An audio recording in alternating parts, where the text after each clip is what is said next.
Oke, jadi alasan kenapa aku review custom ROM ini karena kemarin kan aku sempat bilang kalau ada custom ROM yang pakai kernel bawaannya itu extended kok dipakai itu stabil, nyaman, ya pertahanin aja karena custom ROM itu pasti enak guys, karena jarang-jarang ya ada custom ROM yang pakai kernel extended kemudian performanya itu stabil, nyaman gitu. Terus kemudian ada yang komen ngasih tahu kalau kernel di custom ROM yang lagi aku pakai ini dia pakai extended dan katanya stabil ya, jadinya aku penasaran ya, terus buru-buru aku download dan aku install. Ini adalah Corvus Android 10.5 ya, Android 10 versi A10.5 stabil yang official, dan emang bener kernelnya itu dia pakai extended reference plus, tapi ada reference-nya ya, bukan extended doang. Dan sayangnya ternyata infonya itu keliru, karena waktu aku tes hasil CPU throttling-nya dia nggak stabil, dan karena itu aku ganti pakai Deagle V13 seperti biasa, dan hasilnya langsung berubah drastis, jebret seperti ini guys, hijau semua ya. Dan untuk AnTuTu benchmark dia dapat lumayan gede, 166.000 sekian. Terus verifikasinya juga kebaca autentik, kebaca asli, dan rinciannya seperti ini. Tapi sewaktu diganti Deagle V13 ini suhunya dia lumayan ya, lumayan cepat hangat, dia mentok di 43 derajat Celcius. Tapi nggak usah khawatir, untuk performanya biasa aja. Untuk performanya dia biasa aja, bahkan di awal-awal flashing terkadang aku ngalami nge-freeze ya, waktu scroll gitu di sosial media tuh tiba-tiba layarnya macet, nggak bisa diapa-apain, tapi itu jarang banget ya, dan kayaknya cuman di HP ku aja sih kayaknya ya, jadi kemungkinan sih nggak semua device bakal mengalami hal serupa. Oke, jadi untuk kamera yang dipakai kamera MIUI, dan di kamera ini aku nggak nemuin kendala sama sekali, jadi semua fitur-fiturnya berjalan dengan semestinya, tapi nggak ada fingerprint shooter ya. Di bagian kamera sound ini dia bisa diam waktu kita disable, dan untuk timestamp sama watermark ini keduanya mau muncul. Untuk video slow-mo sama timelapse itu aman, normal. Kemudian di foto, potret, square, panorama ini semuanya normal guys, jadi untuk kamera no problem.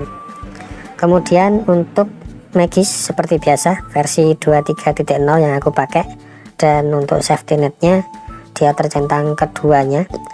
Kemudian kalau kita cek di Play Store, coba kita cek sertifikasinya. Paling bawah kalian bisa lihat device is certified, artinya device-nya itu sudah tersertifikasi ya, sudah terbaca resmi. Kemudian kita langsung masuk ke bagian dalamnya. Yang pertama kita cek dulu di bagian preferred network type, tentu aja sudah banyak pilihan. Terus kemudian di bagian hotspot ini sudah support buat tethering VPN ya. Ini keren ya, untuk custom ROM yang lumayan jadul tapi sudah ada fitur buat hotspot VPN, itu keren banget. Terus di paling atas itu ada reference layer, menu menu kustomisasi khususnya, menu khususnya di custom ROM Corvus ini. Dan biar enggak banyak makan durasi, aku perlihatkan singkat-singkat aja ya, seperti ini.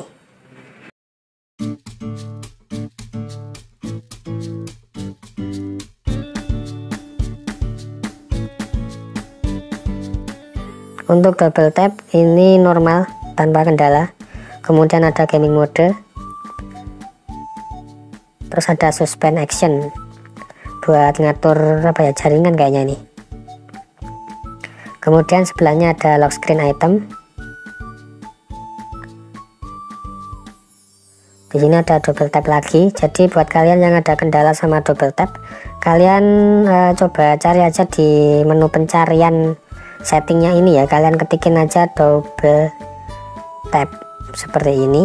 Nanti bakalan muncul yang berkaitan sama double tap. Kalian bisa aktifkan yang sekiranya berkaitan sama double tap to wake atau double tap to sleep ya. Terus next di sebelahnya ada ngatur baterai, terus carrier label, status bar buat nampilin jamnya mau ditaruh di tengah apa di pinggir, kemudian pilihan icon di status barnya termasuk logo, terus quick setting kalian bisa atur di sini juga. Kemudian ada traffic indicator, ini sudah lumayan lengkap untuk fitur-fiturnya, keren guys. Kemudian di tombol juga sudah banyak pilihan. Untuk nuker posisi tombol back sama resense kalian bisa atur di invert layout ini. Untuk yang lain ada menu pulsa juga, terus ada power, kalian bisa atur tampilan powernya seperti apa. Kalau untuk AOSP ya tampilannya AOSP kayak gini. Kalau misalkan kita ubah ke glow, tampilannya jadi kayak gini. Loh, kok sama aja ya? Coba kita pilih ke rotasi. Nah, munculnya muter gitu guys. Oke. Kalau untuk menu yang lain kayaknya sih kalian juga pasti sudah sering lihat ya. Yang jelas di custom ROM ini untuk penggunaan baterainya lebih kerasa boros ya guys. Ini agak boros mungkin karena buat ngedorong ke performa, jadinya ya dia lebih banyak makan baterai mungkin ya. Terus untuk display tampilan kayak gini.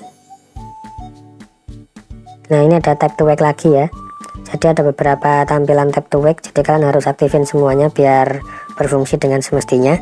Kemudian ada sound dan gak ada direction atau mission enhancer ya, karena untuk direction atau mission enhancer ada di Xiaomi Part.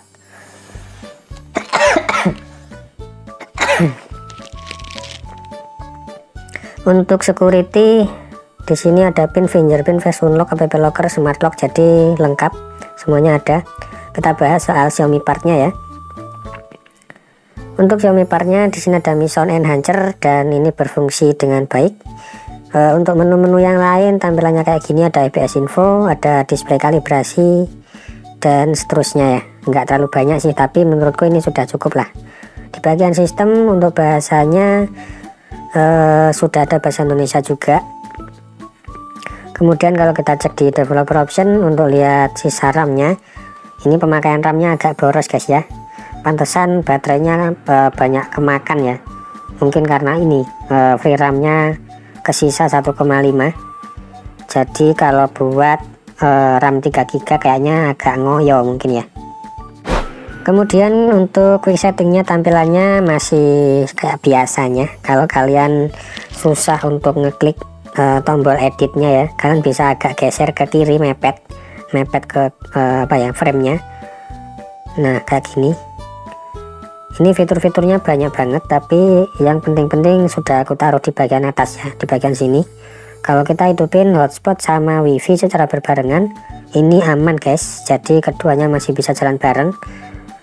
Terus untuk screen recorder ada dua, salah satunya lagi aku pakai ini.